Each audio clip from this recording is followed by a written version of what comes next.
you serious?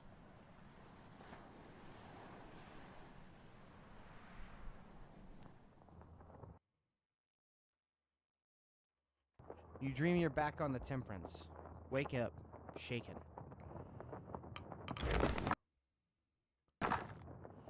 You awaken, shaken, literally by the engineer. He stands over you, bug-eyed for a moment. You think you're back on the Temperance.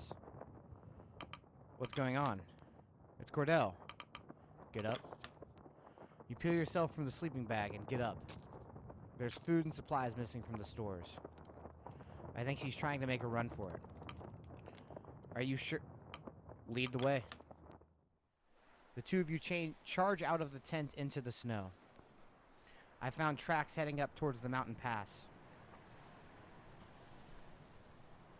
You follow tracks away from camp. It's half an hour before you finally spot her ascending the dead mountain. Shh, there she is. Let's approach slowly. Follow my lead. You both creep up towards her. Get closer. Cordell picks up on the sound, slowly turning back around to spot you both in her line of sight. She clears her throat. Captain Shaw? Hammond? To what do I owe this surprise? Don't play coy, we know what you're up to.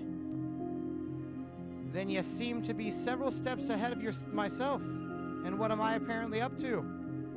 Please educate me. Getting a head start on tomorrow's scouting. A fine idea.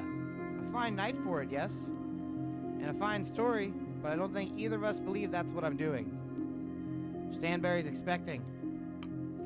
Then you should be doing what's best for those pups. What does it look like I'm doing, Robin? If you leave, you're ensuring their demise. Perhaps, but there's more of a chance out here than with the rest of you. I'm not going to allow Stanberry and I to be a part of this expedition any further. Do you really think the two of you will be better off without the rest of us? I do. Those puppies will be a new litter. I'll start over. Certainly not the first time I've had to do that. The snowfall has begun to set on you both. You should have come to me first, Cordell. We both know that wouldn't have worked. Then let me convince you now. I'm listening. Hammond needs someone else with their head screwed on straight. Aye. There's much to be done, and you've already proven you're not in this for the wrong reasons. Help me keep that furnace running. Help me keep the rest of these idiots alive. She considers the man's words for a minute, and she's loyal to me. She finally walks over to me. The three of you begin the long trek back to camp. Stanberry follows patiently. Not a word is spoken on the journey back.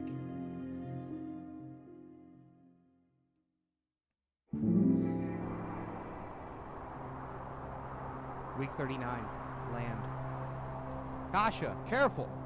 You turn your head to spot Kasha perched precariously over the edge, her camera in hand, lining up another shot from her position. It's a great shot at the horizon. Trust me, you've got a good shot of falling to your death. Get back over here. The ground isn't safe. You can't trust anything beneath your feet this high up. Kasha doesn't heed your warnings, instead lining up the shot and snapping it cleanly. There, no issue, and this just might be the banner image for my report. If the civilian is done being foolish, might we move on?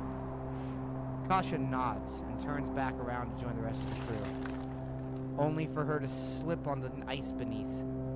You lunge forward and pull Kasha forward so that she isn't hurtling over the edge, but her initial stumble sent the camera falling below. That was a close one. My camera! Be thankful the camera took the plunge and not yourself, young one. That was not the right voice. Despite reassurances, Kasha moves back to the edge of the cliff, peering over, searching for her camera. I can't lose it. Everything from this expedition was on there. Wait, I see it. Nonsense, it's a blip on the rocks. You can't see the ground from this distance. No, it's not on the ground. It's snagged on the ice. It's not too far down. I can climb back down and... Not a hope. You want to go back to... Not a hope. You want to go back to climbing? If I lost that camera, my entire reason for being on this nightmare goes with it. I'm getting that camera. She turns to you. Captain, we have to do something.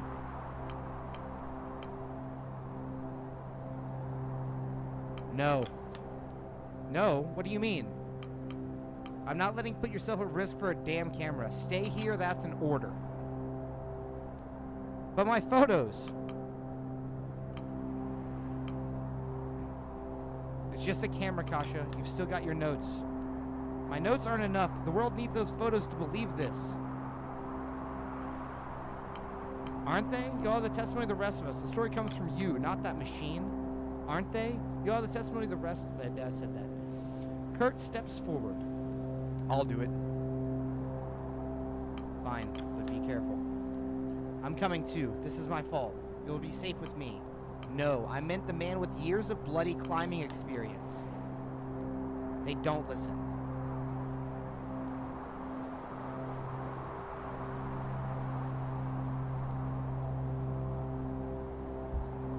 Because I'm the navigator that I'm going down. If I can't save that camera, no one can. That would be the preferable option. Thank you. Don't thank me until the job is done. Bad luck otherwise. They're risking your lives for a bloody picture box. You should stop this show.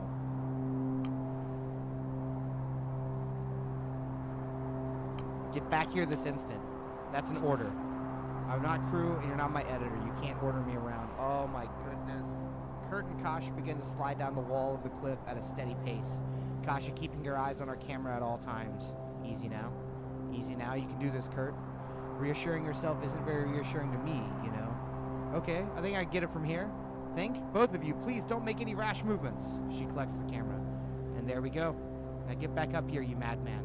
Job well done. So much for bad luck. Yes, now let's climb back up. Kurt begins to adjust the lines on his climbing gear, prepared to lead up, but the extra weight from the camera causes the rock beneath Kurt's feet to crumble, and the former film star goes hurtling back. He snaps to a standstill. The line between himself and Kasha is still intact. The weight of the big man's fall pulls Kasha back from the face of the cliff. Blast. Kasha, are you alright? I can't see the cliff. What's happening? This blasted line won't hold with me. Pull us up. The rest of the crew hang back, lest any added weight at the cliff's edge cause any more dire incident. As you look down, you see the pair flailing, helpless. Kasha spots you. Captain! Command Kasha to drop the camera. She reluctantly drops the camera into the water.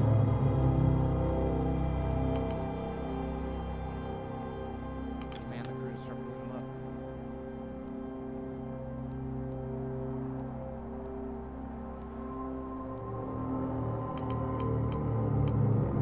Everyone heave.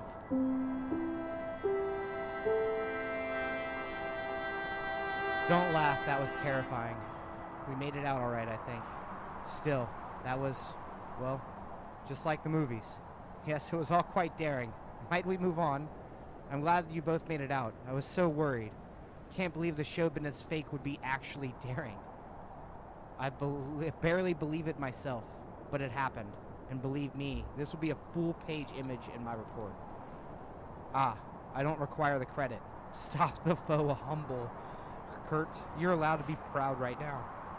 You're a real hero.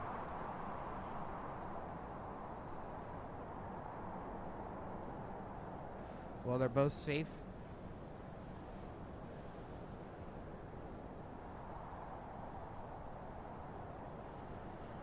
Whew. I almost lost two of my people, but I lost the camera. The people are more important than the camera, though. I'm going to be completely honest with you all. The crew finally crests the mountaintop. Grabbing everyone's attention is a cave in the rock wall. A cave. A good spot. Some shelter from the winds. Still, what lies inside it may prove a danger. The crew get to work setting camp at the peak of the mountain.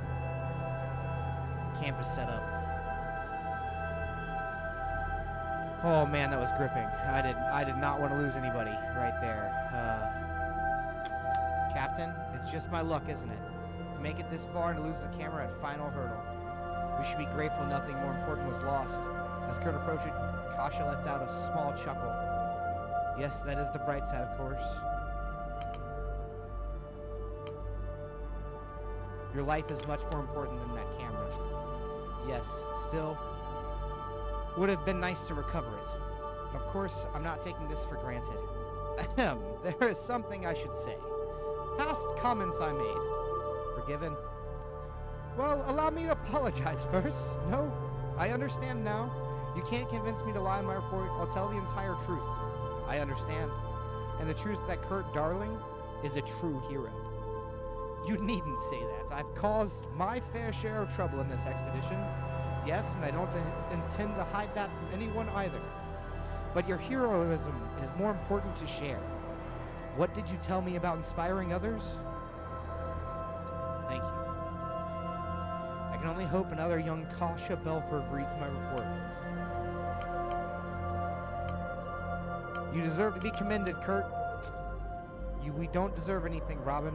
That shouldn't be our motivation. Chasing glory has been my vice for far too long. Whatever you write about me, it has my blessing. There, I can expect honesty. Thank you, friend. And thank you.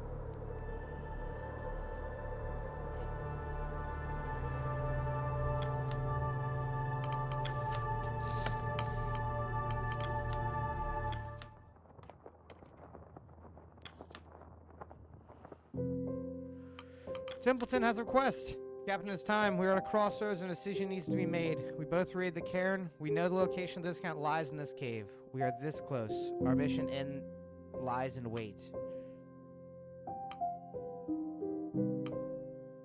What do you expect to find here? Answers, for better or worse. If what we read is correct, the shore cabin should hold enough rations to last us a full year. We can afford the risk of missing a single rescue ship. I think it's worth it.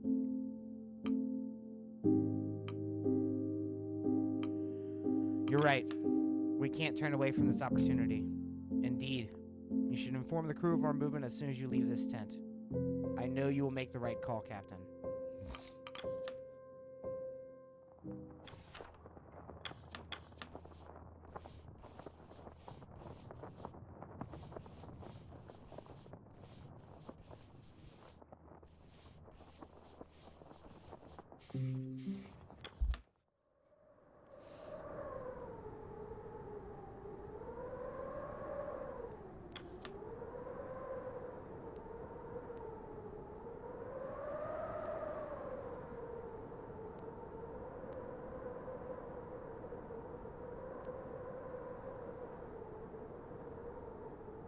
He left us to die, to be torn up in a blizzard, to be eaten by a seal, whatever else. He didn't care, did he?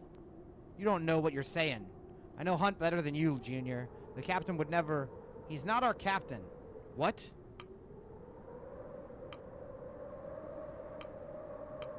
Take it easy, men. Nothing is certain. Nothing? There's something I know for certain, Shaw. If it wasn't for Hunt, we wouldn't be stuck here. He did this to us. Fine. Grimly storms off, marching towards his tent. Junior only lets out a sigh in response. You notice Hammond and Kurt huddled around the boiler, deep in conversation. As you approach, their heads perk up, noticing you. Captain? Didn't see you there. Apologies, Captain. Seems we were both caught up in our work. My work? You're just watching me, Kurt. But you did manage to pick out the materials. We were just replacing the spy gas I cracked on the mountain. It may not be of any use in this cave, but you never know, we might need it next. Aye, once again my boiler comes in handy.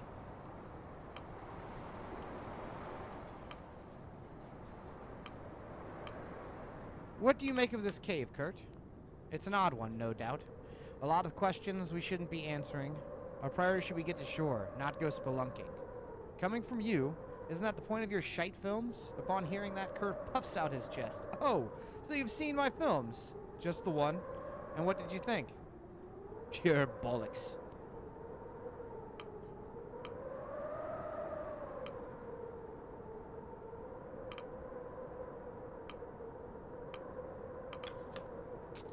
Tripe is kind of what I call him. I see what this is. We're going to gang up on my films now, are we? Not our fault your films are tripe. I just can't get over all the inaccuracies in them. What inaccuracies? You take me for a fool, Kurt. I know a stage shot when I see one. Well, they did certainly clean up a lot in the edit. I don't get it. Why don't you understand, Choom? You're a proper bloody navigator, Kurt, and a damn hero. I've seen it with my own two eyes. Thank you. So why do you star in all these phony films? I wouldn't call them phony. And, well, They may not be the picture of accuracy, but they have a power to inspire people, more so than any true story could. Inspirational trait. Captain, please. Mocking my film is becoming unfair at this stage. Nah, they're shite. But what you did at the peak of that mountain, that's inspirational. Hammond. I'm sorry, Hammond. Doesn't mean your pictures aren't the bleeding shits. Well, I can always trust you to give me a harsh rundown. In fact, it's clear that if there's one thing I'm in need of, it's someone who can keep me grounded. Get to it, Kurt. What do you want to say? I was wondering, would you consider... Spit it out, would you? All right. Would you consider joining me after this on further expeditions? As an engineer?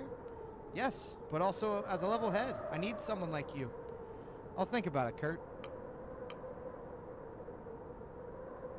The two of you on the same crew again sounds like a recipe for disaster. Maybe you're right, Captain. You've had a habit for drawing the worst out of each other. But also the best. Aye, that's true. Hammond pulls up the replacement spyglass. Anyway, here you are, all finished. Incredible. Great work, Hammond. No problem, Kurt. Kaharangi? What? My real name. Kurt's just from the media. Kaharangi Tohoro. Kaharangi Tohoro. Alright, Kaharangi. See you around, friend. You too. You find the crew's science officer overlooking several petri dishes containing various materials picked from the walls of the cave. Curiouser and curiouser. What's curious? Captain, observe the materials we've uncovered in just the entrance of this cave. Copper, tungsten, antimony. These are deposits more likely found in lakes, not all in a cave, let alone a mountaintop cave in the polar region. Nothing about it seems natural.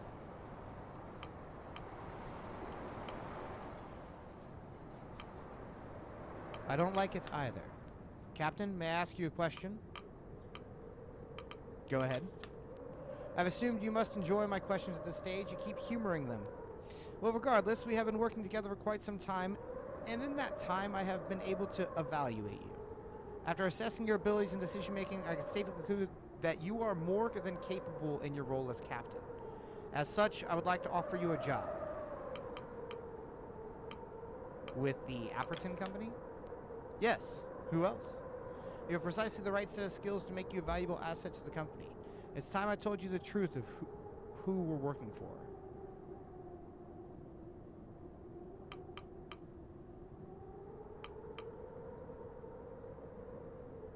There's even more you haven't told me? It's beneficial to keep cards close to my chest. Until you are fully evaluated. Templeton reveals a tin can of rations. He passes it over to you. The woman modeling on the front stares back to you before you look back to Templeton. Am I working for the model? Yes, actually. Her name is Minerva Apperton. She is the president of the Apperton Kenning Company. Her. She's real. Yes. Did you believe her to be entirely fictitious?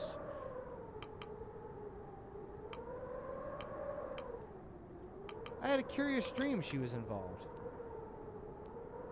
I do not wish to know any details of that.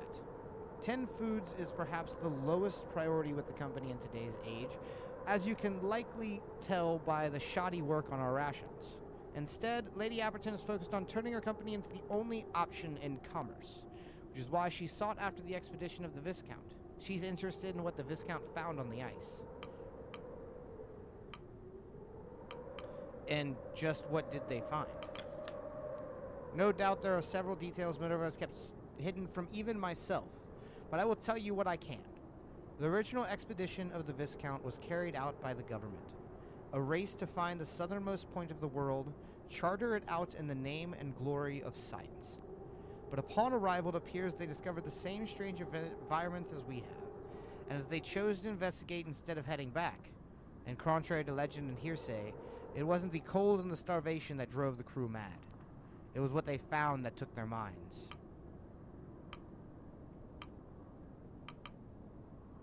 How do we know this? There was a witness. A survivor washed ashore. Half mad, their tongue cut out, they lived only long enough to give us a hint at what we're looking for. It is unknown what exactly lies in wait for us should we find the Viscount, but from what we know, the crew of that vessel found something world-changing. This is no mere treasure. What they found was unnatural in nature, a paradox existing at the most southern point of the world. And whoever can retrieve it, bring it back to civilization, will shape the path of human advancement for the next century.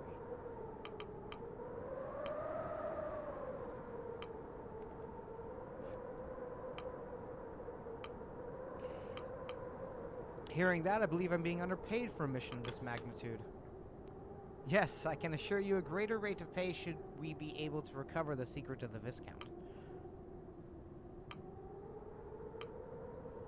Then it is our top priority to recover what the Viscount found.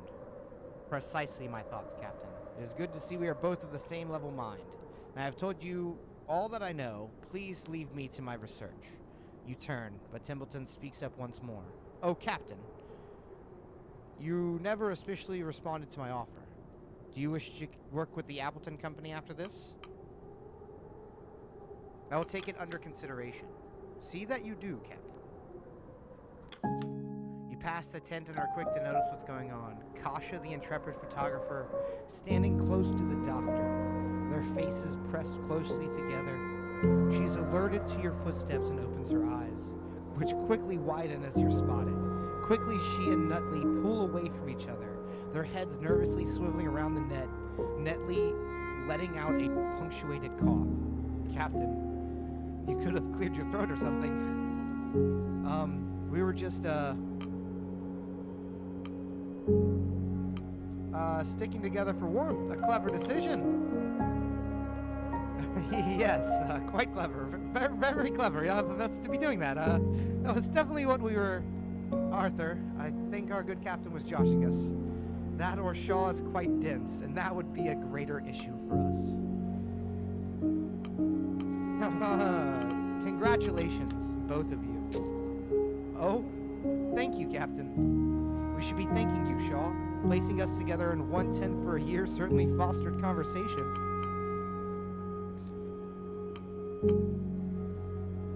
I never considered myself a matchmaker. We spoke at length at first about his unexpectedly vast knowledge of ice fishing, and ending with casual conversation about our favorite newspaper strips.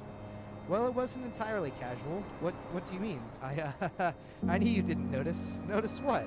Kasha clears her throat, putting on an affected voice, dramatically quoting her past statements. Why, Doctor, I think you'd be a great subject for my next report. I'm sure you wouldn't mind a write-up on your interesting life. A handsome young medical prodigy, you must have a bevy of suitors. Doctor, there is this excellent seafood restaurant, Captain. We should absolutely eat there when we return to land. Kasha chuckles to herself. I used we, for goodness sake. I was beginning to think you were oblivious to all the flirtation. I recognized some of it. I was just too nervous at the time to respond. Though it's true, I did think you were passionate about seafood. And then, we couldn't keep ourselves. We couldn't help ourselves. Honestly, I deeply admired her passion for craft, her headstrong way of thinking, how she was so focused on her future. Everything I wanted in myself. And I admired his courage when up against his fears in possibly the worst situations possible. That's the kind of thing they make films out of. And just as I thought we were winding down, I told her that I wanted to see her again after we returned to civilization. Suffice it to say, I was surprised that he would just blurt it out. Surprised myself? Before that, I had long since stopped considering that we'd make it back. And of course, that led to a new conversation all through the morning. And before we knew it, we were having a romantic embrace at the south of the world. That is, until you walked in, Captain. Yes, it was rather inopportune of you. Kasha pauses for a moment. You don't take issue with this, do you, Captain? So, when will you be holding the wedding? Excuse me? Good one, Captain. Presuming all goes well, of course. Not for another year or two. Or 5. No, Doctor, you know me. I like to live fast. 5 years is fast. I think I could whittle you down.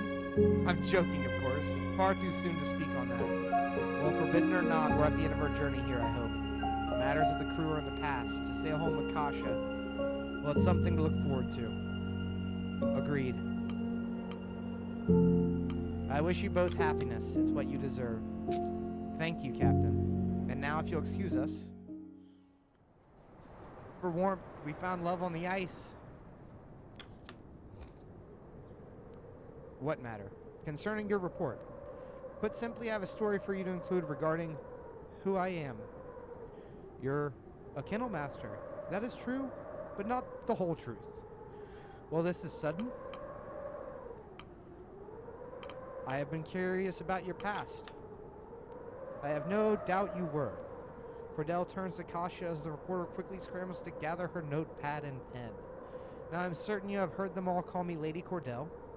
Yes, frequently. I asked around, and apparently it was a moniker granted to you due to how you spoke. Well, those who dubbed me with that name have no idea the irony in doing so. The truth is, I am a noble. Or rather, I was. What?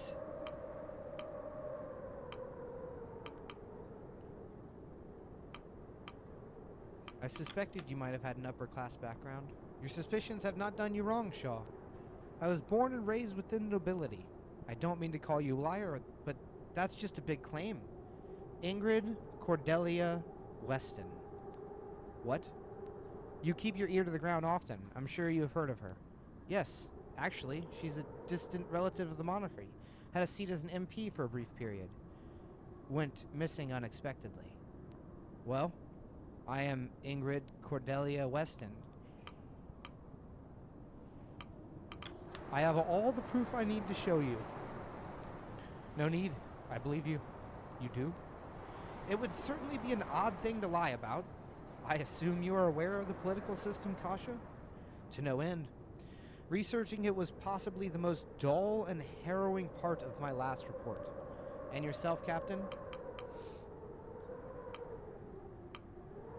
I am quite confident in my knowledge. I see. Well, as a distant cousin of my said monarch, I was placed in one of those parliamentary seats. As you can imagine, I had no interest in being an MP.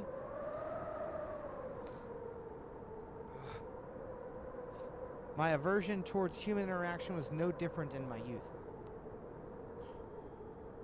From the age I received my first dog as a gift to my child, I have much preferred their company.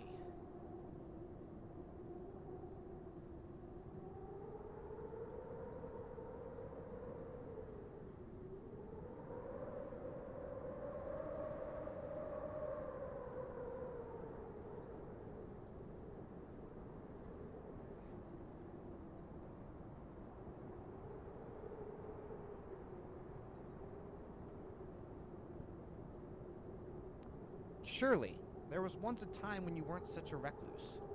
Well, you have encountered and interviewed many of the nobility in your time, correct? Correct. Would you choose to spend your time amongst those people? Fair point. So, this whole time we've been traveling with a runaway MP? Yes, I suppose it does sound quite unusual.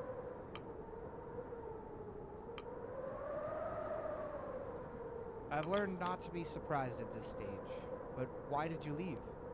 The reasons for that are quite simple. I refuse to live that life any longer. In that world, in my position, certain things were expected of me. Act with decorum, attend every social event, keep your real self hidden until you're considered suitable to be shipped off into a political marriage. A grim reality, one I wanted no part of. My choice was clear. I didn't hesitate in my thought for a moment. I left home in the dead of night, taking only two things with me. My certificate of birth, for reasons more practical than sentimental, and my dog, for reasons more sentimental than practical. I started a breeding kennel in the capital, earned the moniker of Lady Cordell among the common folk, and from then, I was free. Be free to feel the ground beneath my feet. As Cordell speaks, Kasha intently takes notes. I see. So trapped in a restrictive role in society, you broke free of your chains, yearning to be independent.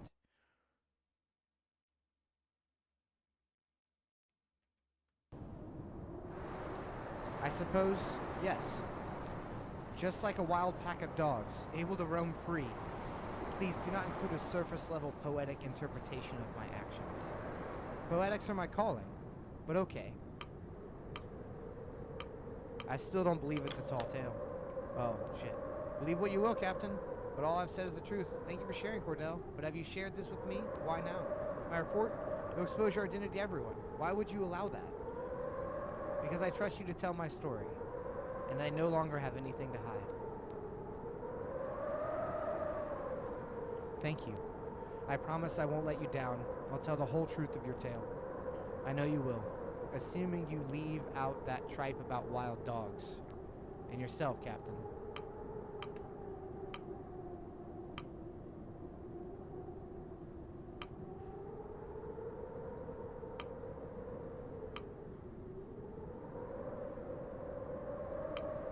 I think I will call you Ingrid from now on.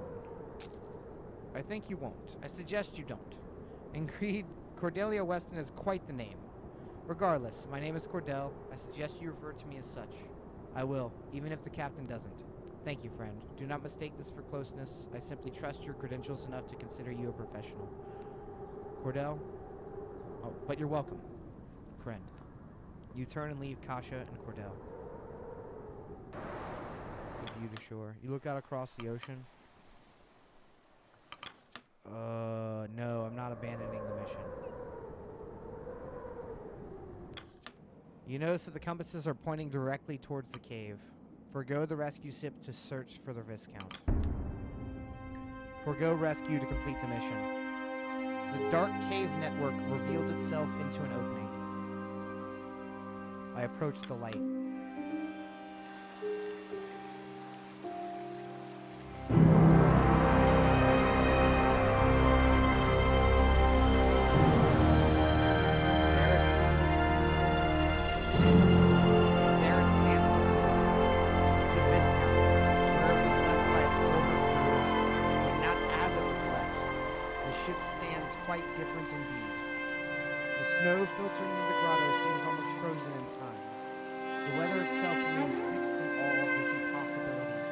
Sprouting from the great lost ship. Keep staring at me. You can barely believe your eyes. This certainly isn't a dream. You make out the letters spelling Viscount on the hull of the vessel. After 5 years, or 6, at the most roundabout road possible, you finally found it. Remain silent. You keep your eyes ahead. For once, the scientist is truly at a loss for words. Congratulations, Templeton. Hi. Congratulations, Captain. My word. This isn't... Akasha appears to be a loss for words. Instinctively, she reaches down for her camera. Before her eyes widen. Oh no, damn it. Are you okay? What's wrong? There will be no pictures. There isn't a soul who believes this without photographic evidence. Well, there's at least eyewitnesses. They can't think all us mad, right? My goodness, would you look at this? In all my years, never have I seen something this remarkable, beautiful, amazing. It sure is something. The impossible lies before our very eyes. A reward for those who brave the land of no return. Shaw, could it all have been worth it to find this at the end of our road? My goodness. Shaw, despite the vegetation, the Viscount looks to be intact. I shouldn't hazard to get my hopes up, but remarkable, truly remarkable. Captain, we must study this at once. I was concerned, Shaw. I was worried that we may not find anything in the end, but this is more than I could have possibly imagined. How could something like this exist out here? It just isn't possible, is it? Believe your eyes, Doctor. Wow. Grimly. Looks familiar.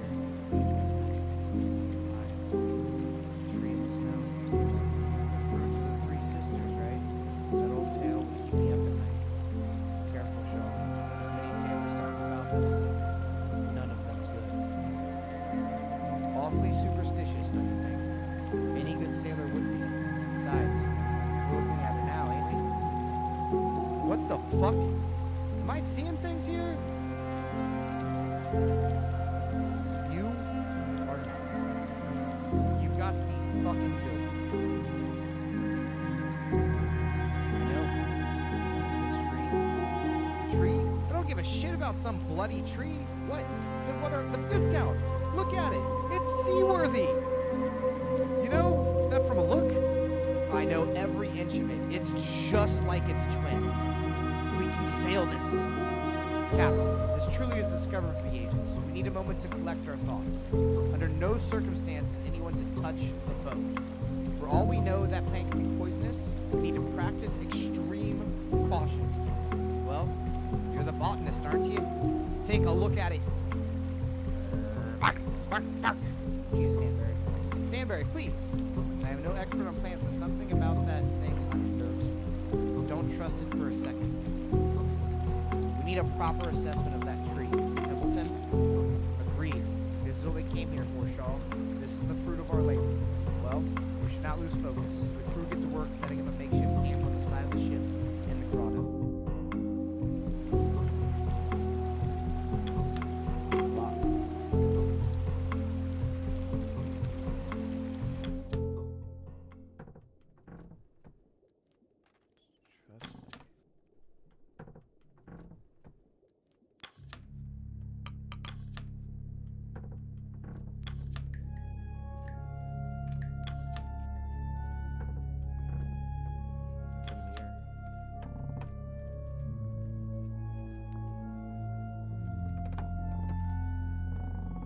Their bones have fused to the roots around it. They've clearly been here for some time. Inside their coat, you find a ship's key. The engine of the Viscount. The classic retrofitted steam train model, twisted amongst the roots of the tree.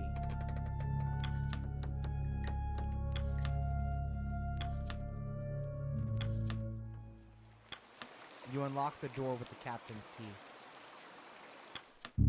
You enter to find a ghost sitting before you. Littered around the room are countless familiar scrawlings. Read the page. Must not have it. Always stuck in the ice. I'm gonna take a screen cap of that.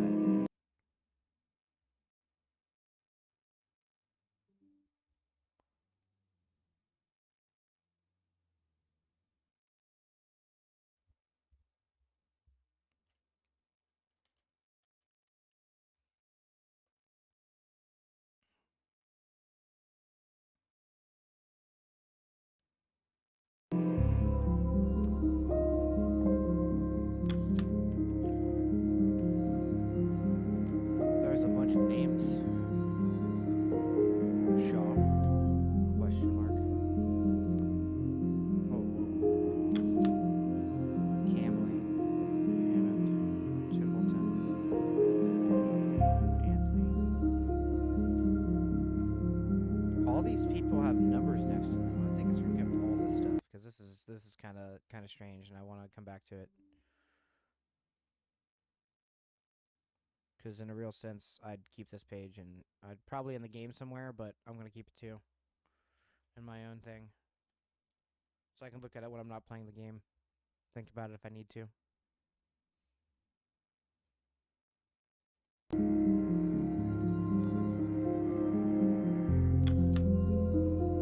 Ah, this is familiar. I'm not going to take a picture of this one. Crew wanted. Able-bodied crew wanted for dangerous expedition. Months of darkness, low wages, slim chance of safe return, glory to be had in the event of success. Address overleaf. This is the same bulletin board you got when you start the game. Speaking to the old captain. You wouldn't happen to have a light, would you? Hunt? Is that you? In the flesh, my friend.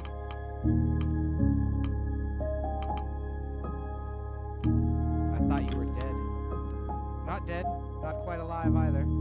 Somewhere in between, I think. Stare the man down. He looks up at your head. I don't suppose you saw my hat on your way over here? Junior has it. He's earned it. Very good. I never liked that hat anyway. A bit aggrandizing, don't you think? How's my ship?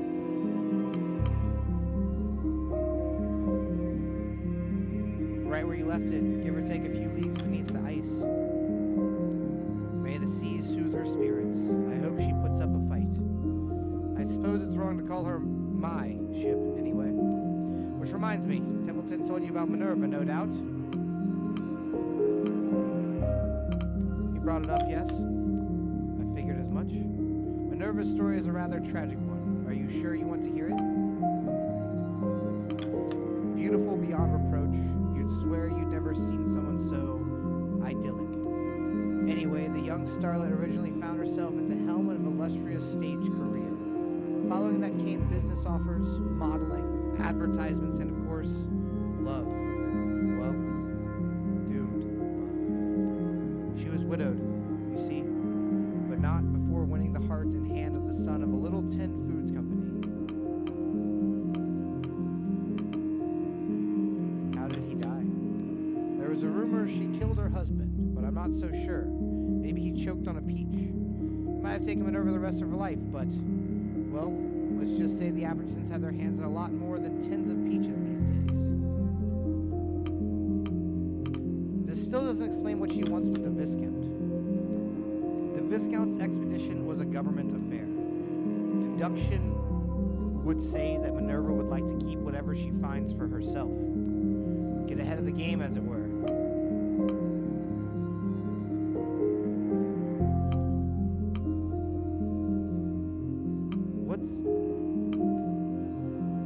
What's so special about the ship itself? I have some questions of my own I need answered first, Robin. Now, I want to know, which Shaw is speaking to me right now? What do you mean? How are the Stork brothers faring? Alive and well, no thanks to you. That is good to hear. You made land after the sail, I assume? How is everybody else? How did you fare on the ice?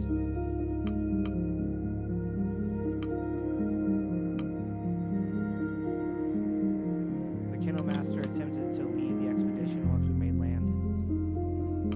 I talked her out of it. Not easy to do. You must have made a convincing argument. Kasha dropped her camera during the climb. We avoided disaster, but the camera was lost. Drat. That camera was the most important item on this expedition. It's the only way any of this will be believed. We'll have enough eyewitness testimony. I certainly hope so. The doctor has managed to stay with us at least. We found his nerve out on the ice. Now that is pleasant to hear. He was the only crew member I was unsure of. I didn't want to upset his father by getting the poor boy killed. Not that any of that matters now. I'm sure you'll be thrilled to learn Mr. Templeton is fine. I expected as much. Has he given you much grief? Actually, Mr. Templeton has been a valuable ally through all of this. Is that so? Maybe I should work on my interview technique. Now, I have questions of my own. Of course. I'm sure you're wondering what led me here. You might be able to tell it isn't a particularly hopeful answer. I failed my men. Well, there was the four of us, as I'm sure you quickly figured out. Smurf, Corvid, Joe, and myself grabbed what we could and headed off with one of the larger lifeboats. And why did you abandon us in the first place, Hunt? I left for the good of the crew. And taking our supplies, was that also for the good of the crew? You'll understand soon, Shaw. Our flight was in the name of finding ourselves here. All of us. Smurf was the first to go. They knew what they were doing. They made their choices, and now they have passed.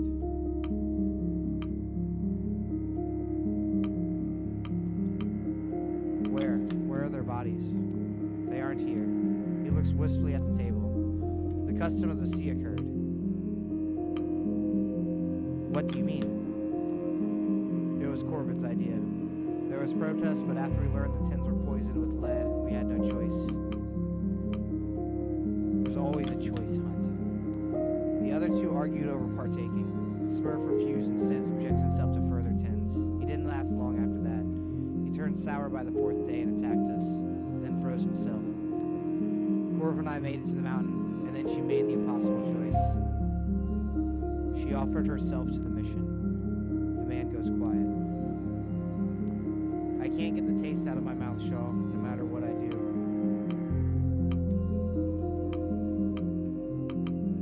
I think I'm going to be sick.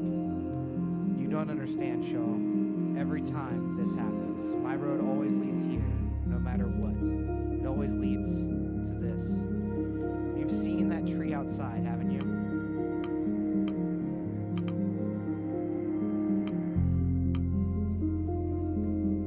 What is this hunt? This is what the Abertons have been after. We're here for this. All roads lead here, Shaw.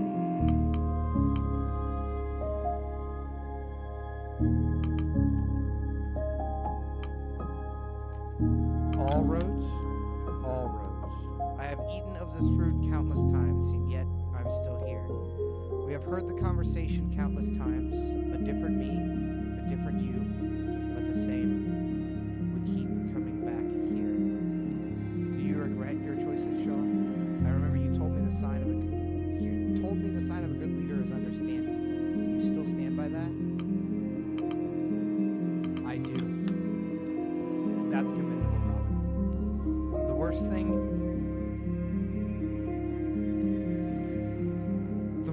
any one of us can do, Robin, is become the consequence of somebody else's pain. Maybe you've been the best Shaw you can be. Maybe not. But you still can be. He gestures towards the fruit. With this, you can go back, change the path to me. You speak like you've been in this cave for years. I haven't, and I have. Every time I've eaten this fruit, every past loop comes freshly back to my mind, and then I send my mind back once more. You can do the same, Robin. You can go back again. You won't really remember, but part of you will want to try something else. Some things will stay the same. We always get stuck. The temperance is always lost, but you can save lives, save rations, perfect your leadership. If you eat the fruit, that is, open up that eye of yours. He pushes the fruit forward. What do you say? My path is settled, Hunt. I don't trust it. Well, a fruitless endeavor. Preserve the ice unstained. Well, at least this means you're proud in your choices. We should head out, Robin. We have people waiting, I understand. It's been an age since I've seen my crew. Oh, but before we do, that tree out there, do you plan on taking it back to the Aberton? That's our mission. Yes. Shame. We're going to burn it to the ground. Are you ready for the big reveal? What should we say?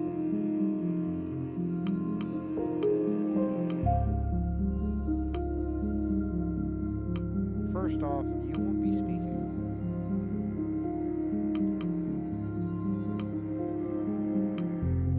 Yes, I'm ready. Here we go. I'm eager to see the look on Templeton's face. Address the crew with Hunt. The two of you pace towards the rest. Templeton is the first to notice you. As predicted, the look on his face is a unique concoction of shock, anger, and mortification. Templeton! I appear to have found your lost captain. Aye. Other heads rapidly turn in your direction. One by one, they abandon their work and rush to assemble to see the sight themselves.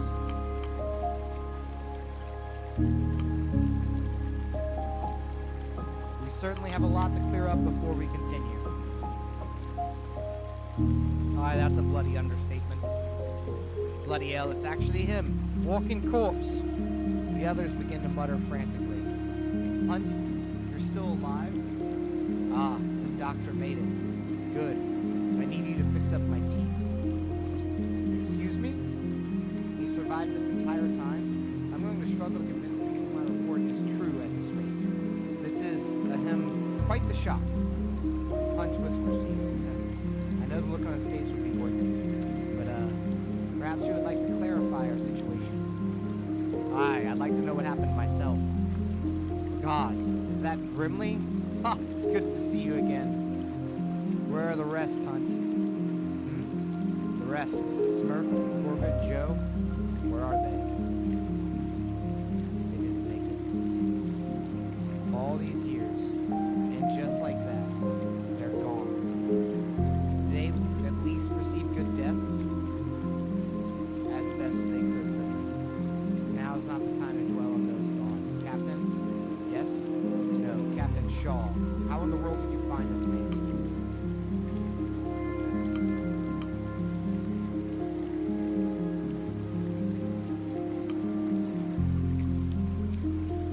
Hunt has been moving ahead of us for this entire expedition. I found him in the captain's cabin. Has he enlightened you as why we left? Aye. He said the bastard was missing. Why the hells did he leave then? Hammond's right. Why'd you leave, Hunt? Show some respect.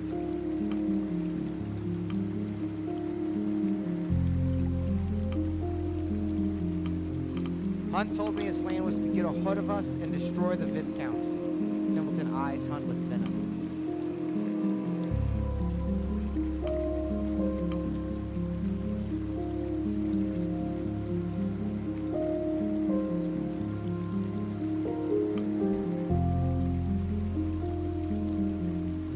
Simple as that. Captain, I think it's time we open the floor to the rest of the crew. Something tells me many of them have words to share. Junior takes a run at the captain before being held back by his brother. You left us! Why? I didn't plan on going home. None of us were going to come back. That's it? And why couldn't you bring us too? Why even plan it? Do you want those answers, Junior? Stop defending the man, damn it. Why didn't you trust us, Hunt?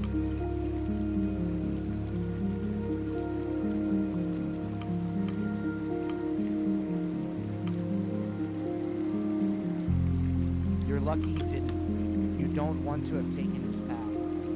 Exactly. I do trust you, Junior. I do, but you're both young. I had to take the oldest, my top men.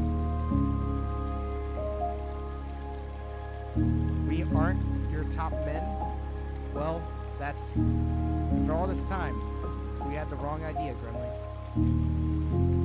I have nothing left to ask, Captain. Hunt, why did you bring me aboard this expedition? Excuse me? Doctor, this is hardly time to work out your insecurities. The floor is open, Templeton. Quite so. Hunt, I have been asking myself that question since you left, since I saw you leave. Pardon, you what? We saw Hunt leave, and you didn't stop him? You couldn't stop Hunt and his men? What does it matter if you saw him?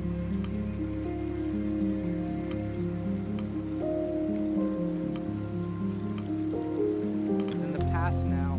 I won't hold that against you, Arthur. I know, but I still need to know. I remember that. You looked like a frightened deer when you saw me ready to go. Is that why you brought me on board?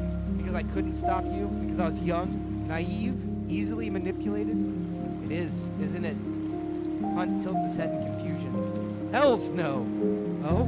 No, it was a favor to your father. He's my barber. That's it? That's the entire reason? Aye. He's very good. Asked me to toughen his boy up a bit. Seems like it's done the trick. Kasha lets out a small chortle before covering her mouth to stop herself. Arthur's a respectable man now. Thank you, Robin. It's good to hear that. It's true. I've watched this young lad grow over the last year.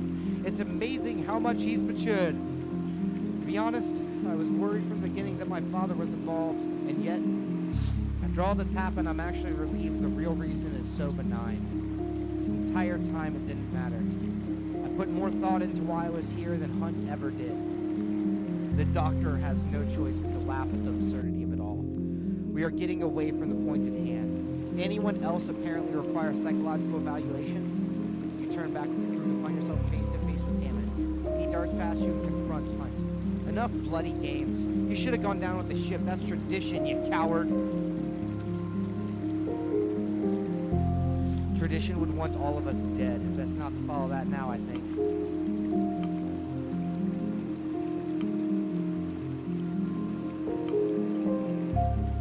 No more jokes, Hunt. Hammond's right. Watch your mouth, Hammond. How about Hunt watches himself? He left us to die, bastard. Indeed, to pick and choose when tradition matters, it's shameful, though. At least Shaw sees sense.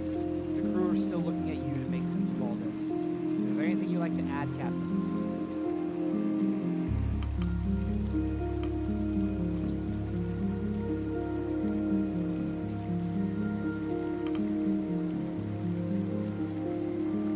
Opportunity to come clear your throat. The rest of the crew is still watching over.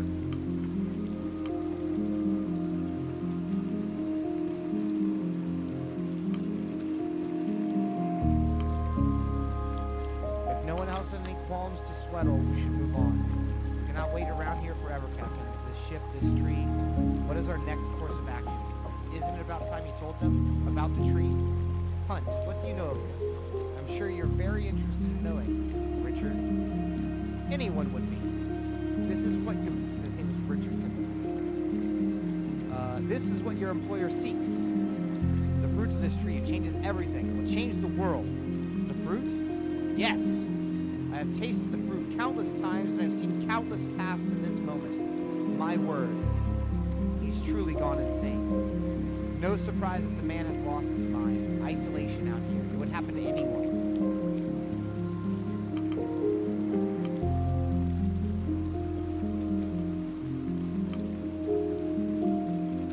I assure you he isn't delusional. What? Shaw? Have you honestly been convinced by this man's ramblings?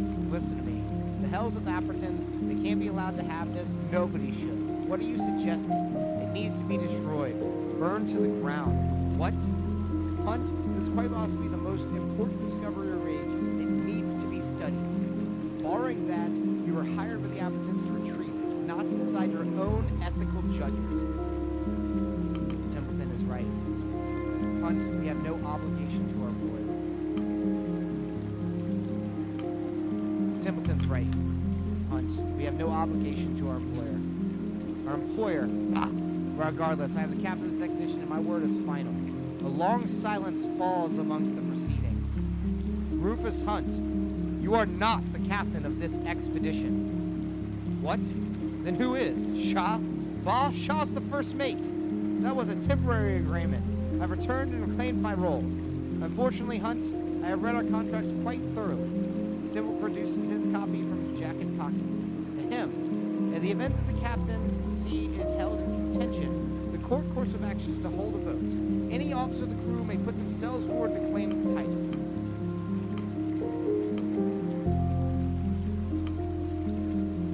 Any officer of the crew may put themselves forward to claim the title.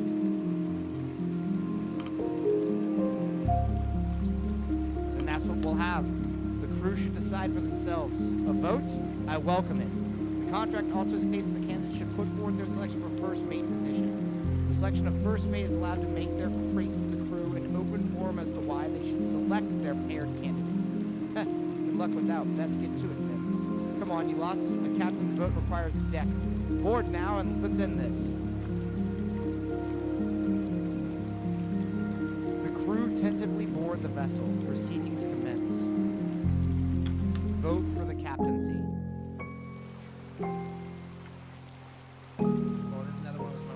Screen.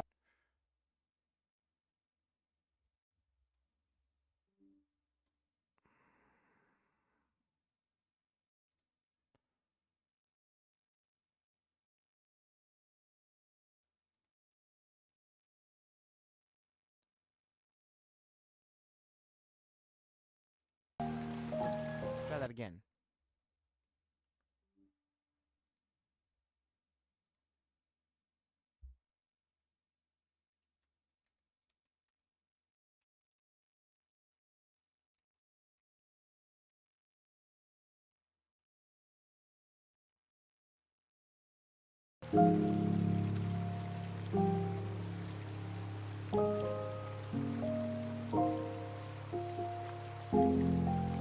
No need for introductions. We're far past the point for that. There's so much I've seen in all my days leading vessels like this, the sorts you lot would hear songs of, no doubt every word of. But what I've seen here, it goes so far beyond any of that. What stands before you is so much bigger than any of us. I've walked this path before so many times. Half of you can attest to that. I understand if you look at me as a deserter, a coward, a traitor, you have every reason to. But you should ask yourselves where you stand, where your road took you, always, here, with me. Even in my absence, I've always led you to where you needed to be. Hunt clears his throat before pointing to the tree. This thing is an abomination. The power it holds is too great for any one person to possess. Hunt holds up the fruit. Do you wish to hand this, the quite literal fruits of our labor, over to the employer who would have us die out here for their games? The employer who would not even trust you their name. The employer who would leave us out to die on the ice, that would refuse to send rescue. There's a murmur in the crew crew at the implication that a rescue ship was not sent. Robin Shaw was a fine officer, but Shaw could only hold down the fort in my stead. Shaw did not weather the seas. Shaw did not discover the Viscount. I did. You should judge Shaw in the officer's own words. When we last spoke on the Temperance, Shaw told me that the mark of a leader comes in understanding. I ask you, do you feel that after all this time, Robin Shaw truly understands every one of you? Now, I believe it's time my first mate said a few words. Grimley? Grimley steps up. We'll keep it short. Captain Rufus Hunt is a man who I would trust with my life. Always has been. When Junior and I were but lads, he took us in when we had nowhere else to go. Since then, he's been the best captain the third worked for. Shaw couldn't live up to that standard. If you trust me, you should trust Hunt. Grimley steps down. Thank you, Grimley. I believe it's your turn to speak, Shaw. You step forward as the crew waits with bated breaths. Hunt has already had his chance to speak. Now is your chance to refute his words. There is a stillness in the air. You have traveled so far with this crew, and now they stand. All seem to be hoping that your next words will instill in them a confidence, an assurance that all this time spent with you has been worth the trouble. You pause, collecting yourself for a moment before making your first statement.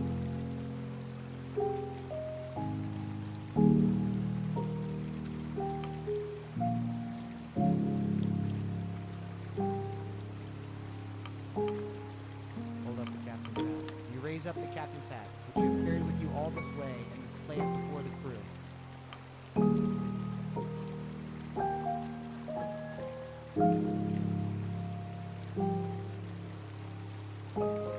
A promise was made the day I took this hat into my possession, to all of you, and to myself.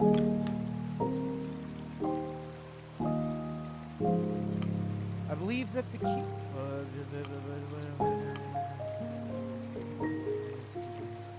I believe that the key to a true leader is understanding, and I like to think I've come to understand you all a great deal in our time together.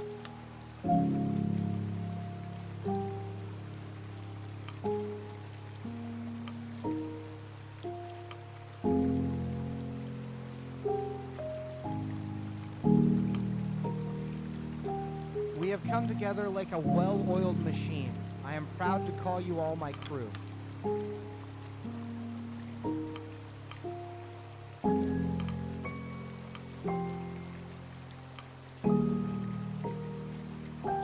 We stand on the precipice of one of the greatest discoveries of our age.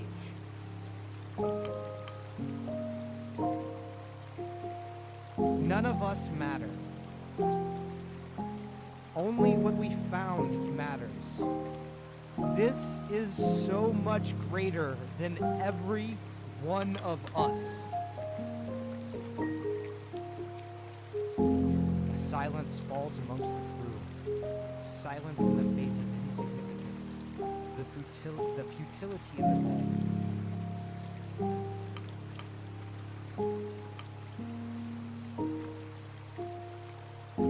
We are now a part of history, whether we want to be or not. Your thoughts turn to the Viscount, and the tree sprouting from its back. You must make your intentions clear.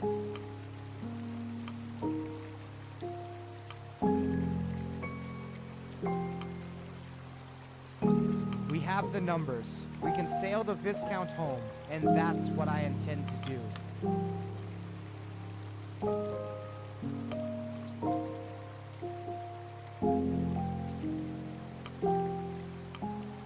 The time for fear is over. Let us all stand united and plunge ourselves head first into the depths.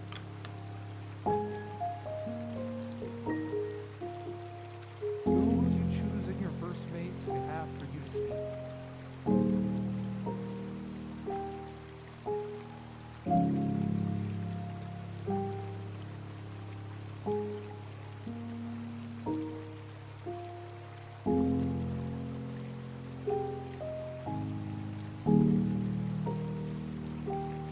Junior is my first mate.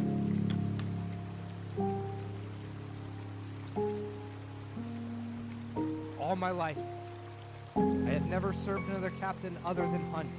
And until recently, I thought that would always be the case. Ha!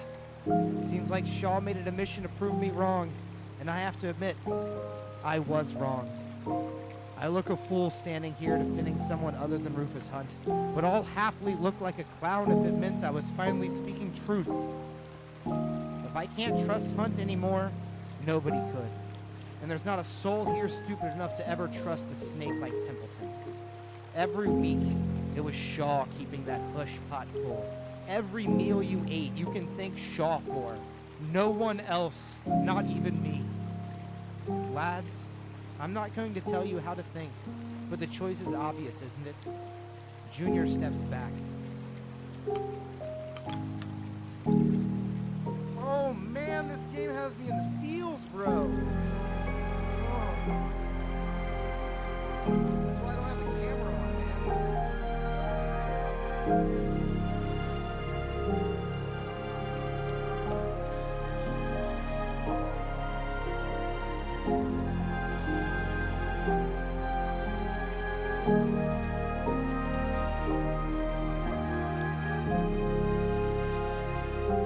It was not a unanimous decision, but it was very one-sided. Who was the captain?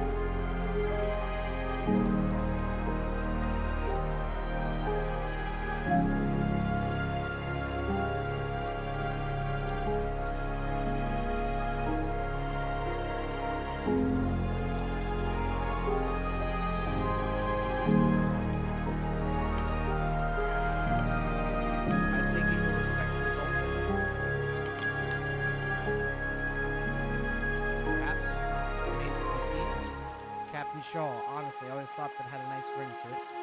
Hunt's still here. I want to hate him, but honestly, I pity him more than anything. There's no reason to let him go, though. I know Hunt can be dangerous. I'm curious of that myself. Well, Shaw, you're the captain. What should you do with me?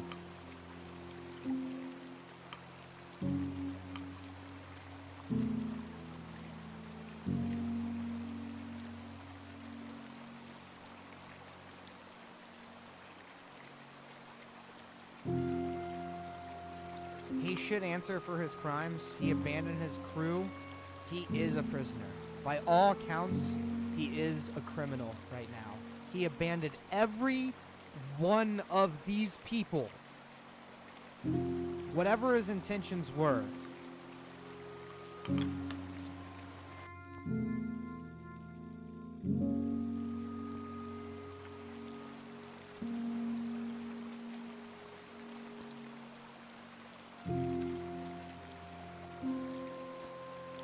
Sorry, I lost my thing. Well, I'm just the first mate. Real decision's up to you.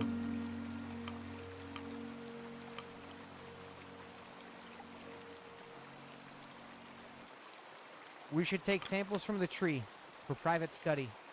Thank you, Captain. I will keep it safe, I promise. The crew move in, collecting samples of the tree from its bark to its leaves, and most importantly, the fruit held upon its branches. No, damn you. You can't let Apperton have it, Shaw.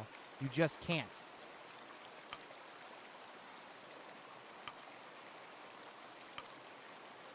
We were given a job, Hunt. The rest of us are going to carry it out. I doubt there is much use in trying to convince him, Captain. It seems Hunt is a lost cause at this rate. Of course you'd say that, Richard. You're their dog. And you're a bitter loser, Mr. Hunt. All that leaves is our exit strategy, Captain. We can't go back the way we came, and this rate we can't meet with the rescue ship. So, what are we doing?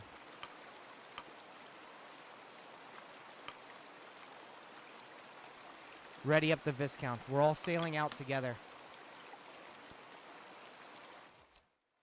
Your final decision regarding the ship and its fate must be decided.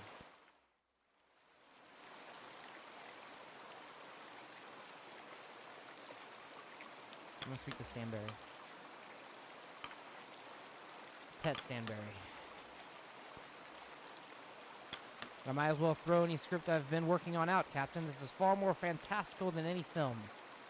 To sail out on this ship we come to find with this mysterious plant attached, my word, I never could have imagined it.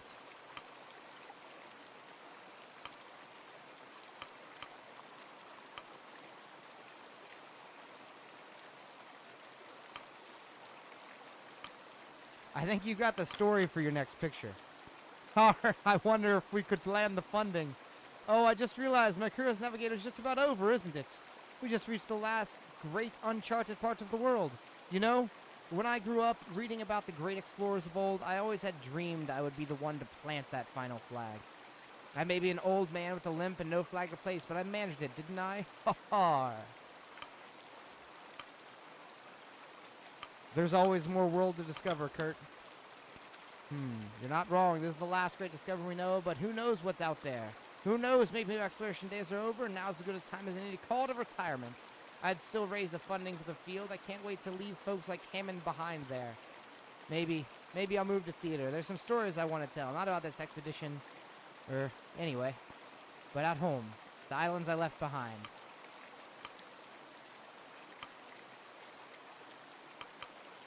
I don't suppose there'll be an opening for me?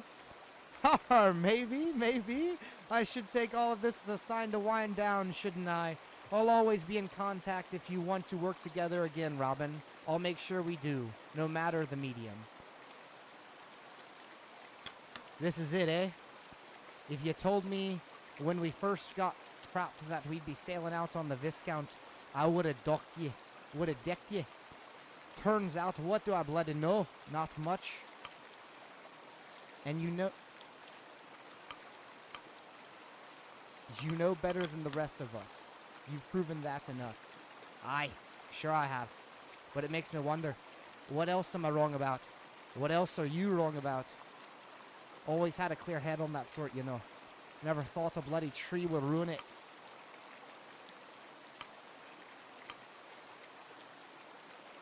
What do you think the tree is?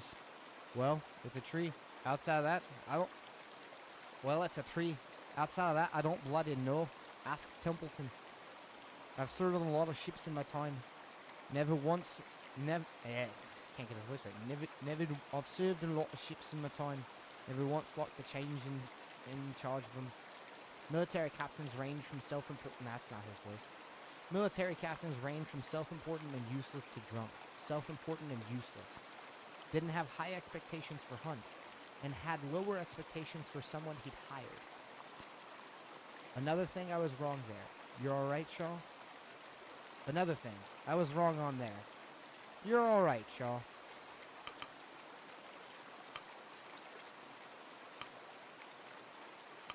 You deserve a proper rest once this is done. Perhaps you can get some sleep for once. Nah. To be honest with you, I like the work. Might take Kurt on his offer. Working with him seems a better gig than the Appertons. Robin, if you're ever heading a ship again, let me know. I'll be right on board with you. Everyone knows you'd be a goner without me. Not thrilled about taking that tree with us, Captain. Feels like a dream, doesn't it? This whole expedition has felt like a dream. Hard to be surprised anymore. Regardless, I'm looking forward to a normal meal for once. If I see another penguin, seal, or tin peach can, I think I'll hurl my guts, Captain. Though, we'll be dining on plenty of fish for the next sail, I imagine.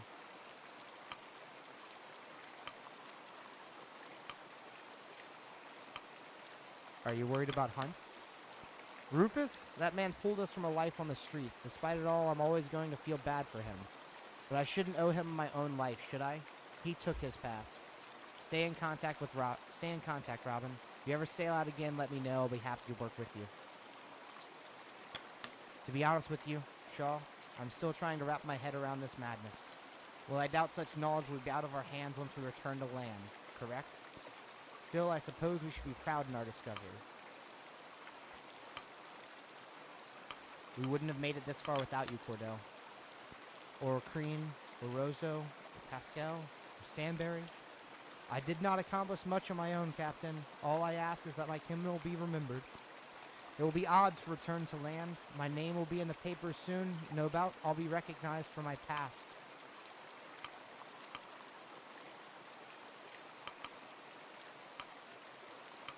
How is Stanberry faring? She is much more excited to return to land, I believe. I hope we won't need to deliver her pups on the ship. I believe I'll find a new home. Start over with a new kennel. I've done as much before. I intend to do so again. With any luck, we will not meet again. Hardly sentimental, are you? Are you truly surprised at this point? It has been interesting, Robin. Promise me that you will take care of yourself. Captain, I can't believe we've made it.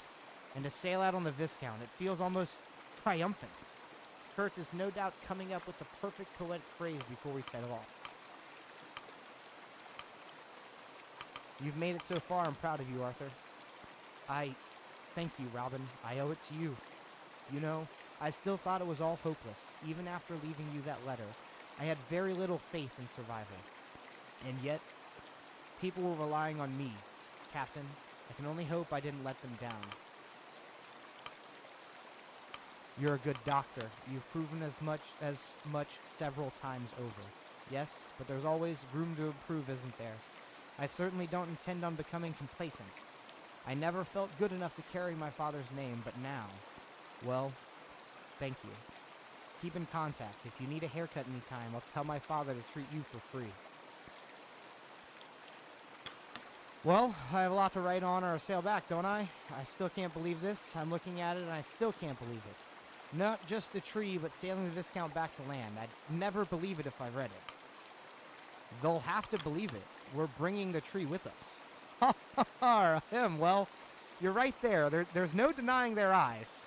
It's funny, Captain. The reason I took on the story interest in exploration was waning.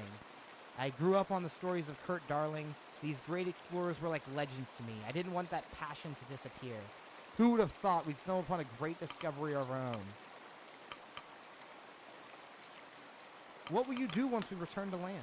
I think I'll take a long break before starting my next project. I certainly need to spend time with my parents, introduce them to Arthur. Regardless, I hope you continue to thrive, Shaw. You deserve that much. In fact, remember to keep in touch with me, especially if you have a good story to share. They'll write books about you one day, Robin. I know I will. Oh, Captain. Sorry. I must admit, I'm still mesmerized by this tree. To think we'll be bringing home such an outstanding discovery on a ship that had fallen into rumor and legend. It almost seems unbelievable, like a dream. I have to commend you, Shaw. We've done something remarkable here. You deserve a great deal of credit yourself. You proved a useful advisor. Well, I could only suggest the final decision was yours. Always. I've always fancied myself an expert, Shaw. I'm sure that comes as no surprise to any of you. But over the course of our expedition, well, it's become clear just how little I truly know. And to be honest, Shaw, that excites me. I'm excited for what lies ahead. What are your plans for when we return to land? No doubt Minerva will invest a great deal of resources into researching this plant. With good fortune and favor, I will be at the end of such research. To be at the forefront of such a discovery. I had my doubts once. I certainly held my doubts on you, Shaw. I've never been more happy to be wrong. I hope we have the chance to work together in the future. Our lives may be quite busy once we return. I would like that too, Templeton. Well, I can say one thing with certainty. The future is unknowable. Take care, Robin. No matter what happens from here, take care.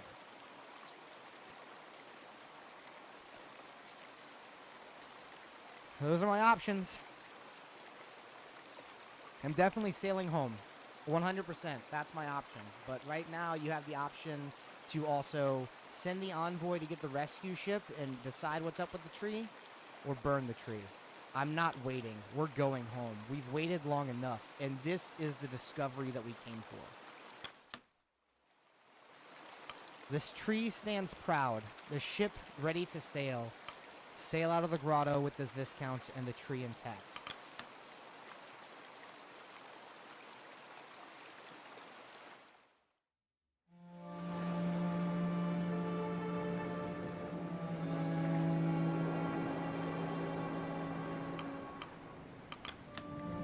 Nothing like the ocean air to raise an appetite, eh, Shaw? Was starting to think I wouldn't smell it again. And on the Viscount, no less. I make sure I'm not dreaming.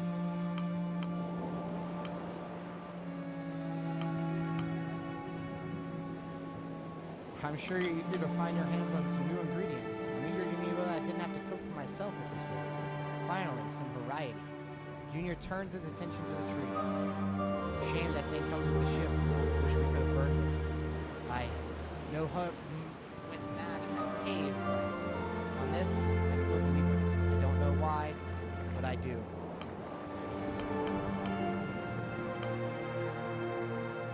I don't think we should be the ones to decide what happens to this tree. I don't see why not. We found it, and after that, we went through. And don't know anyone else with better judgment. Junior looks to you. Never thought I'd serve under anyone but Hunt. Life on the sea, part of his crew, it's all I've known since I was a boy. The idea of you acting in his stead, well, it's more polite than grimly, but it sickened me to my core. I was wrong, Robin. You're the good sort and a great captain.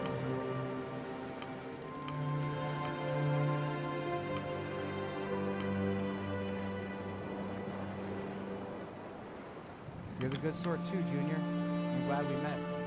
Likewise. Sick of seeing your faces though, eh? Thank you, Robin. I'm sure you're sick of my cooking by now, but maybe I'll get to whip something up for you again before we're dead and gone. If not, have a good life. Speak to Nutley.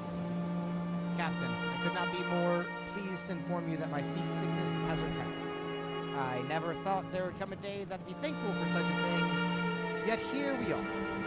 This was a difficult journey. I'm glad to be done with it. You've grown a lot since we first met. I wish my growth had come through better circumstances, but no matter. It's behind us now. It's finally behind us. Nutley looks to the tree. I wish we weren't bringing back a tremendous discovery, no doubt, but, well, it frightens me.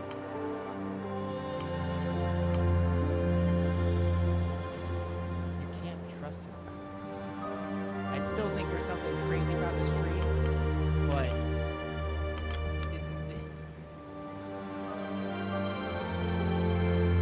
it is such a discovery that no single person on the ship has the decision to make it, and this could affect the entire world.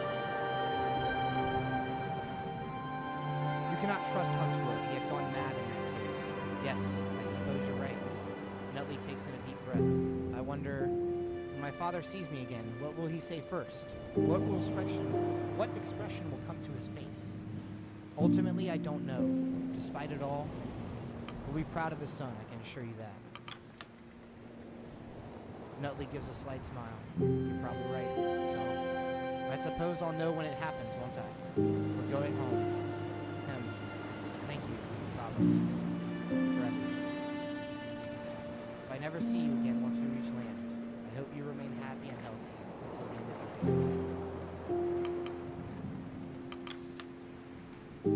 days. Captain, a perfect sky, don't you think? If I still had my camera, I would have the perfect photo to bookend my reports. Alas, to think my initial report was simply celebration of explorers past. I never would have imagined it would become this.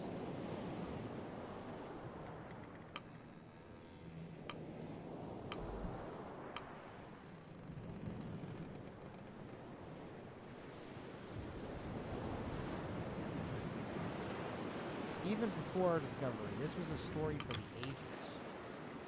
Indeed it was. Let us hope those back on land appreciate it. Kasha looks toward the tree before letting out a sigh. A shame I couldn't grab a photograph. Blasting proof, to say. Whether it be burned or taken by our employer, I doubt most will see it with their own eyes. Now I can only hope my report proves convincing enough.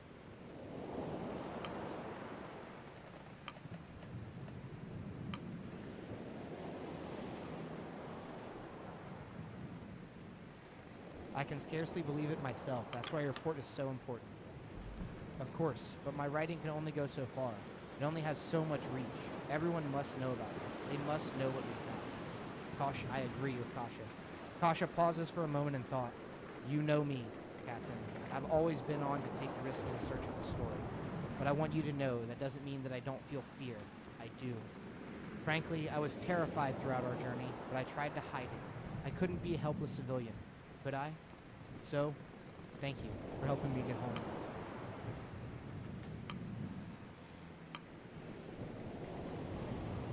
Promise me you'll take it easy after this, Kasha. No more risks. Kasha smirks. No promises. However, I'll make sure to take more calculated risk. Less impulsive, I promise.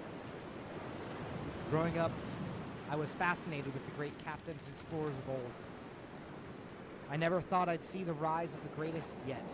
The one they'll sing songs of, write countless books of. Thank you for making history, Robin. I think we've both earned a rest. Jeez. Robin, I can see the horizon. Robin, I can see the horizon of the water ahead. I had doubted that we would bear witness to this day. From the moment I heard of your destination, I believed you were sailing to your demise. And yet you joined the expedition.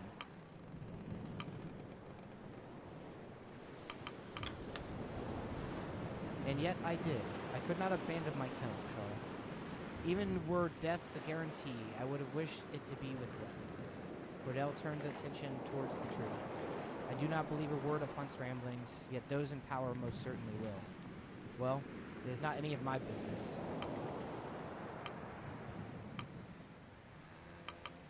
Do you tend to keep hiding away from society? I can hope to do so is less feasible when word of our travels follow. My pleasant period of solitude may well be coming to an end. Such is life. Cordell looks around at the rest of the crew aboard the ship. Good people. All of them.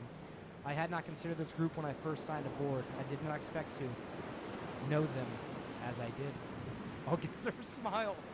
Oh, man, her smile's like...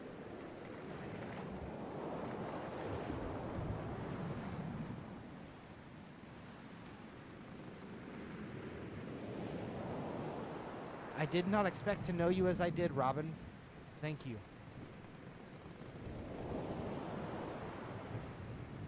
No, thank you. Your knowledge truly was invaluable. As was yours, as was Hammond's, as was Kurt's. No single one of us carried the rest. I do not know if we will meet again, Robin. I wish you the best from here. I truly do. Stanberry approaches, playfully nuzzling her head against her ear. Arf, arf. Seems Stanberry wishes you the best as well, Captain. Ah, feel that fresh air, Robin. After all this time, we're back on the sea, on calm waters even. It's been quite the journey, hasn't it?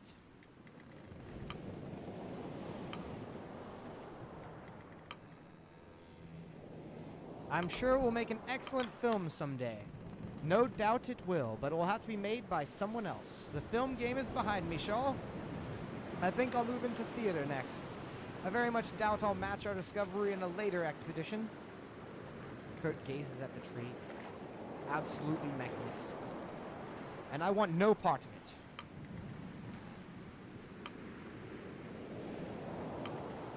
Shying away from the spotlight? That's unlike you, Kurt. I've had my fill, Captain.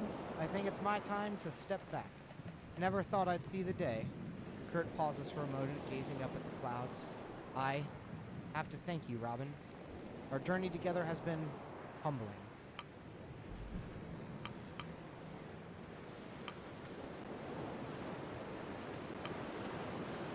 Thank you, Kurt. Your experience and wisdom has been invaluable. I still have some value in my old age, I suppose. Pleasure to be of help. Robin, I've spent a great deal of time thinking about how I'd be referred to long after I was gone. I changed my name, adjusted my voice. I became the sort of man I thought they'd write books about. Whether I truly am that man or not, I don't mind. Not anymore. I'll be happy just to see my children again. Until next time, Robin, may you have a wonderful life. Shaw, can you believe it? Never thought we'd be sitting out on the bloody Viscount. But Kurt's trying to come up with something poetic. Too many surprises out here. Hopefully we don't see another.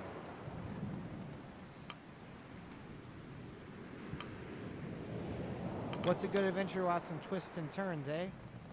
Piss off with that, Captain. I don't need any bloody adventure. Hammond eyes the tree. Don't like the look of that thing. More than anything, don't like how excited Templeton was.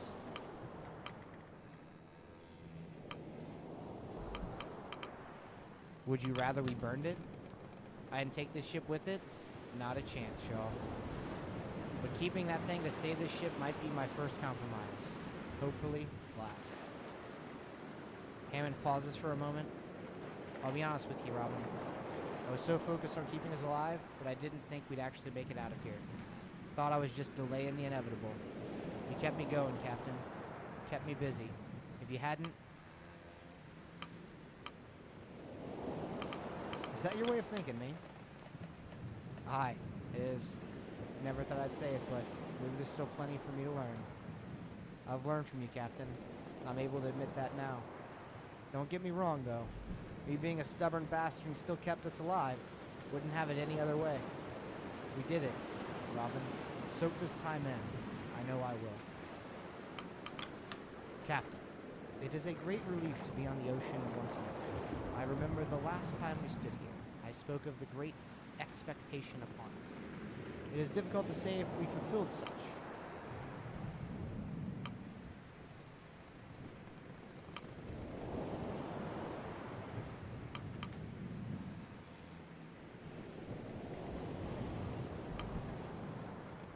I believe we have lived up to the expectation and more, Templeton.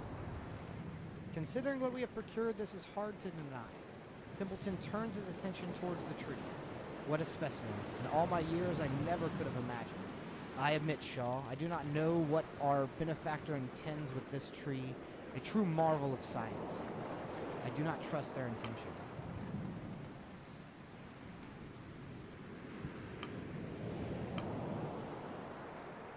Neither do I. The Appertons have not earned my trust. An understandable outlook. I cannot blame you. I truly must commend you, Captain. When I first bore witness to this crew, I felt it an impossible task to handle them, to keep their impulses in line. Not only did I find one capable of such a thing, but I found that my own impulses need to be handled as well. For that, I thank you.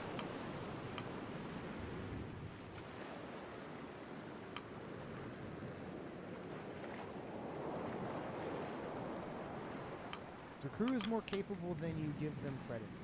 They're proven as much time and time again. You're right. They truly have. When I first saw you, Robin, I had made a strong judgment. I had done the same for the rest of the crew on first meeting. I proved to be completely and hopelessly wrong each time. I have much to learn.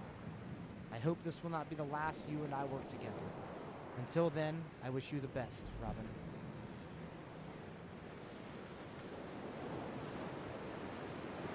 Another print screen for my boys.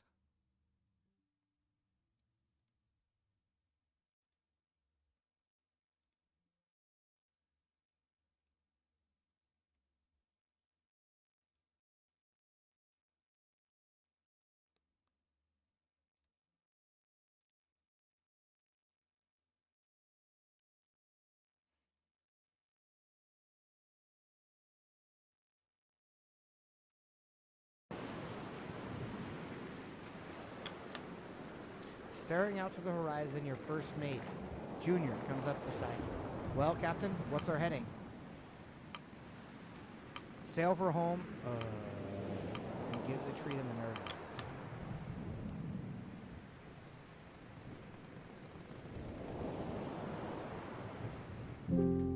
nerve. Some weeks later.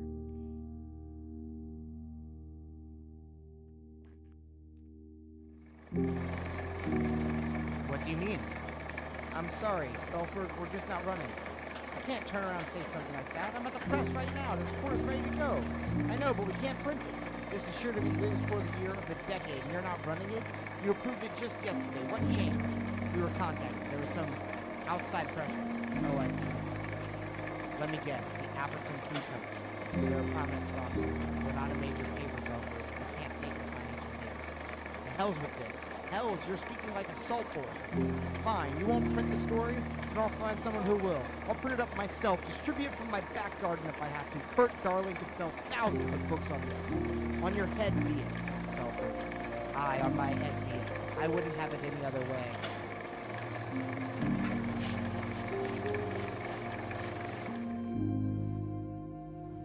My, it was quite the journey. We fought through all adversity, brushed with blizzards and leopard seals. Of course, not all of us were so fortunate as to return home to tell these tales. Ahem, but that's enough for me. I'll throw it to the floor. Any questions? Come on now, don't be shy at all. Well, moving on. Really? Is the camera, like, that important? Bullman, we need to release some steam. You don't have to tell me twice, bloody hell. Don't speak back to me. Remember your rank, engineer. Just an engineer, eh? Do you know what ship I served on? You're not on a ship anymore, Hammond, and no, I don't. Of course you don't. Nobody does.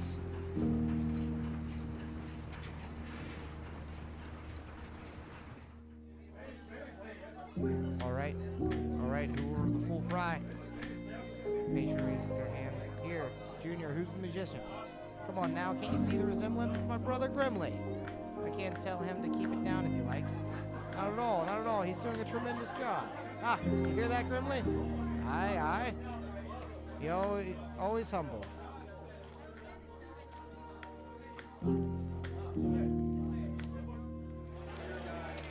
Please, welcome, Lady Ingrid Cordelia Weston.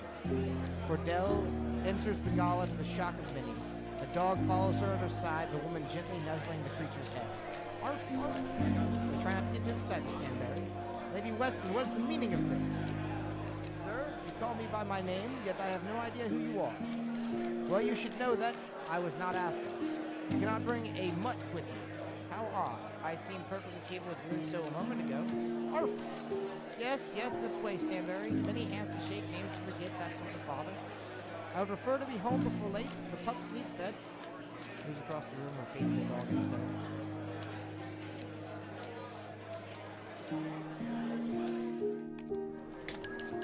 Nutley and Kasha stand at the entrance of the barber shop belonging to Arthur Nutley, Sr. Nervous? Always. Yes. Ha, but are you more or less nervous than usual? Less nervous? More giddy? Good sort of nervous, I suppose. Nutley enters, followed by Kasha. Is that him? He's coming this way. Arthur Nutley Sr. spots his son from across the shop. Arthur? My goodness, is it really you? Father, The doctor isn't able to begin his sentence. Interrupted by the barber throwing his arms around him, granting him a constricting hug. It's you. My boy, you're alive. The younger Arthur hesitates, surprised before returning the hug from his father. I am. Does your mother know? Your sister? Unless you've read it in the paper, speaking of, I wrote something for you. Nutley hands his father an envelope. Please, read it. Sometime when I am not here. Of course, I will. Kasha clears her throat. Pleased to meet you, sir. Kasha Belford. I don't think I didn't notice you. How do you know my son? I hope he hasn't gotten himself in trouble. Arthur? In trouble? Hardly. Father, Kasha and I are, well, I think you see what we're an item. Yes? Arthur Sr. pauses for a moment before a grin appears on his face. Son, you have been busy. Come sit, I have much to hear.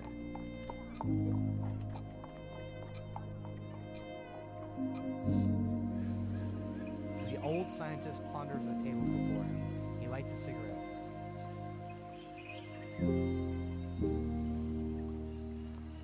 Mr. Templeton, you wish to speak with me? Yes, do not worry. This won't take long. Out with it then. Minerva Apperton, I, Richard Templeton, hereby tender my resignation. This is sudden. I assure you that it is not. I have given that a great deal of thought. I intend to leave your services effective immediately. Very well. Will that be all? Will that be all? Is there anything else you need of me? No. On reflection, there is nothing else I need from you. Templeton breathes a sigh of relief. He reaches into his potted plant, removing a small, brightly colored fruit. Minerva, I have all that I need from you.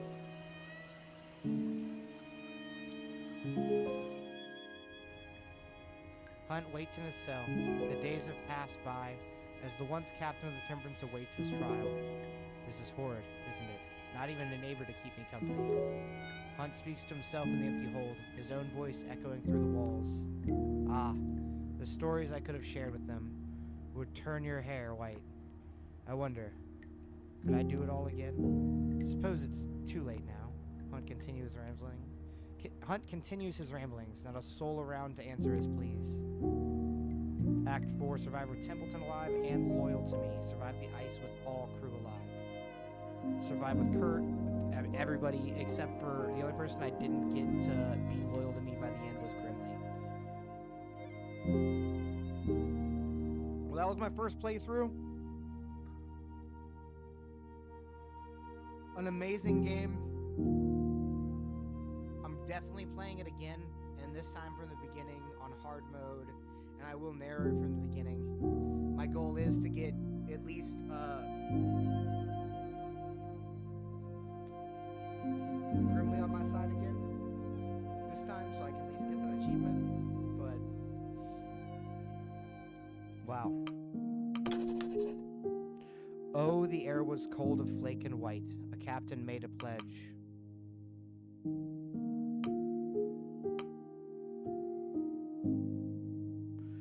To the ice I prayed, that leads revealed some charted course ahead.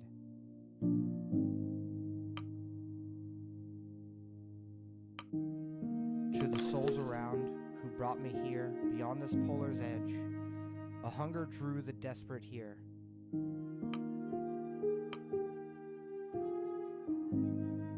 It's such lonely souls were led. What did I do when steel hearts broke and courage did abscond?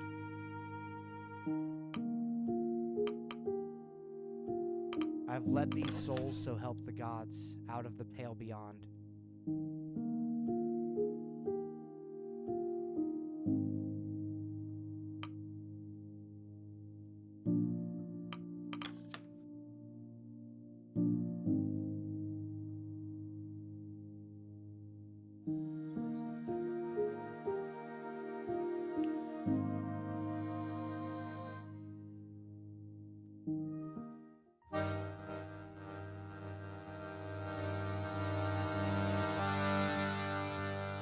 Wow.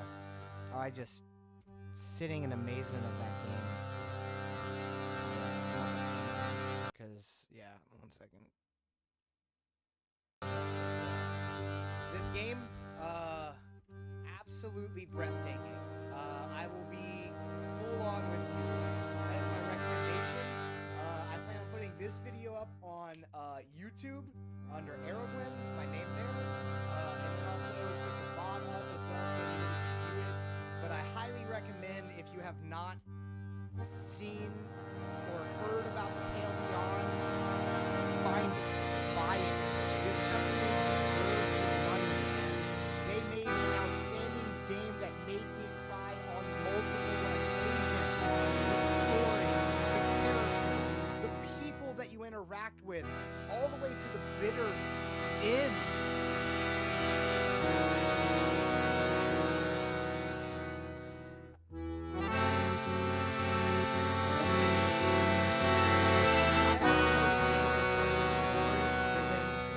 That captured me at every moment.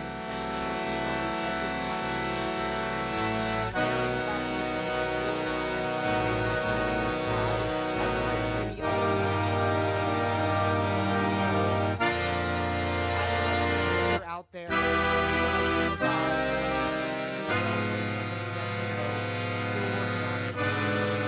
company right here, they made an amazing story. I'm going to be here to make more videos of narrating the story. This game is amazing. Please play it. The Pale Beyond. It's on Steam. I don't know what other stuff it's on. I just got it off Humble Bundle, and it's outstanding. So please buy it. I'm probably going to give this to a few people just because I think this game deserves that. So thanks, everybody. Thanks for being here. Have a good day.